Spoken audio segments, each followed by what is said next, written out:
হৈমন্তিকা বা জগদ্ধাত্রী পুজোর প্রচলন হয়েছিল কৃষ্ণনগরে, কিন্তু পরবর্তীকালে সেই পুজোর জনপ্রিয়তার নিরিখে চন্দননগর সবাইকে কয়েক কদম পেছনে ফেলে দিয়েছে। কিন্তু কলকাতা তারা কেন পিছু থাকবে? সেই জন্য কলকাতার অদূরে দমদমে এই মুহূর্তে আমরা যে ছবি দেখাবো সেটা হচ্ছে দমদমের বড়মার ছবি। মাটি থেকে সুউচ্চ প্রায় 20 ফুট উচ্চতার দেবী হৈমন্তিকার আরাধনা চলছে একেবারে চন্দননগর কৃষ্ণনগরের ধাঁচে। কারণ এখানেও 5 দিনের পুজো। এই এলাকার বাসিন্দাদের কাছে অনেক বড় বড় দুর্গাপুজোর পাশাপাশি এই হৈমন্তিকা বা জগদ্ধাত্রীর আরাধনা নিঃসন্দেহে অন্যতম একটা বড় মাত্রা যোগ করে। কারণ বছরে আবারও দুর্গাপুজোর পরের যে মন খারাপ, সেই মন খারাপ কেটে গিয়ে 5 দিনের জন্য পাওয়া যায় সিংহবাহিনী জগদ্ধাত্রীকে। এই পুজো মূলত মহিলা পরিচালিত। আমরা এই মুহূর্তে যে ছবি এখানে দেখতে পাচ্ছি তাতে আমরা দেখছি এই গোটা পুজোর দায়িত্ব নিজেদের কাঁধে তুলে নিয়ে দমদম এলাকার মহিলারা একেবারে সার দিয়ে এ মাথা থেকে ও মাথা পর্যন্ত বসে রয়েছেন শুধুমাত্র পুজো পরিচালনা করার জন্য। আমরা যেদিকেই তাকাই, ক্যামেরাকে যেদিকেই ঘোরাই, আমরা দেখব এখানে একদিকে যেমন মায়ের আরাধনা, তেমনই চলছে নারী শক্তির জয়গান। এবং এই পুজোর অন্যতম প্রধান কর্মকর্তা তিনি নিজেও কিন্তু একজন দশভুজা। কারণ তিনি তার সংসার সামলে এই গোটা এলাকার পুরো মাতার দায়িত্ব সামলাচ্ছেন অত্যন্ত দক্ষতার সঙ্গে।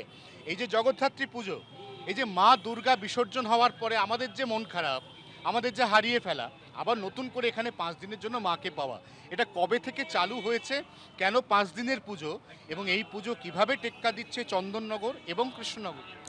আমরা বিগত 2 বছর থেকে এই 5 দিন ধরে মায়ের আরাধনা করছি। আসলে পুজোটা 78 বছরের পুজো, দমদম ইউথ কর্নার দ্বারা পরিচালিত। আগে অনেক ছেলেরাই এর সাথে ইনভলভ ছিলেন, এখনও আছে, কিন্তু লাস্ট 10-15 বছর ধরে মেয়েরা এই দায়িত্ব নিজেদের কাঁধে তুলে নিয়েছে এবং মেয়েরাই সামনে থেকে সবটা পরিচালিত করে।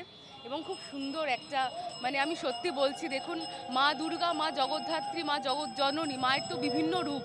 মা দুর্গা চলে যান, আমাদেরকে কাঁদিয়ে দিয়ে যান, কিন্তু আমাদের এই পুজো যখন মা জগদ্ধাত্রী আসেন এবং আমরা যখন ওনাকে এই মণ্ডপে আনি, সকলের মানুষের এত উত্তেজনা এবং খুশির ঝলক তো আমরা আপনার মুখে দেখছি। আমরা এই মুখে যেমন খুশির ঝলক দেখছি, তেমনি অপূর্ব মায়ের সেই রূপ, মায়ের সেই ভুবন ভোলানো ডাগর চোখ, মায়ের মুকুট থেকে শুরু করে মায়ের শরীরের অত্যন্ত সুদৃশ্য যে অলঙ্কার, এমনকি মায়ের বাহন সিংহ, তারও মাথার যে রাজমুকুট, সব মিলিয়ে এই পরিবেশ কলকাতা শহরের বুকে বা শহরতলিতে খুঁজে পাওয়া খুব একটা যায় না। এবং ঠিক সেই কারণেই অন্যান্য সমস্ত জগদ্ধাত্রী পুজো যা শহর কলকাতায় আয়োজিত হয় মাত্র একদিনের জন্য, সেখান থেকে নিজেকে একেবারে স্বতন্ত্র করে রেখেছে এই দমদমের বড়মা। এবং আমরা এই মুহূর্তে যেমন একদিকে পূজার্চনার তোড়জোড় দেখছি, তেমনি আমরা দেখতে পাচ্ছি এখানে যেহেতু পূজার্চনা চলছে, অতএব ঢাকের বাদ্যি, যে ঢাকের বাদ্যি বাঙালির প্রত্যেকটি অনুষ্ঠান, প্রত্যেকটি মঙ্গল পর্বে একটি অবিচ্ছেদ্য অঙ্গ, এই ঢাকের বাদ্যির মধ্যে দিয়ে এই মুহূর্তে দমদমে একেবারে জমজমাট দেবী হৈমন্তিকার আরাধনা, যে আরাধনা দমদমের বড়মা বলে সমস্ত মহলে পরিচিত। 24 ঘন্টার জন্য ক্যামেরা অরিন্দমের সঙ্গে অয়ন, কলকাতা।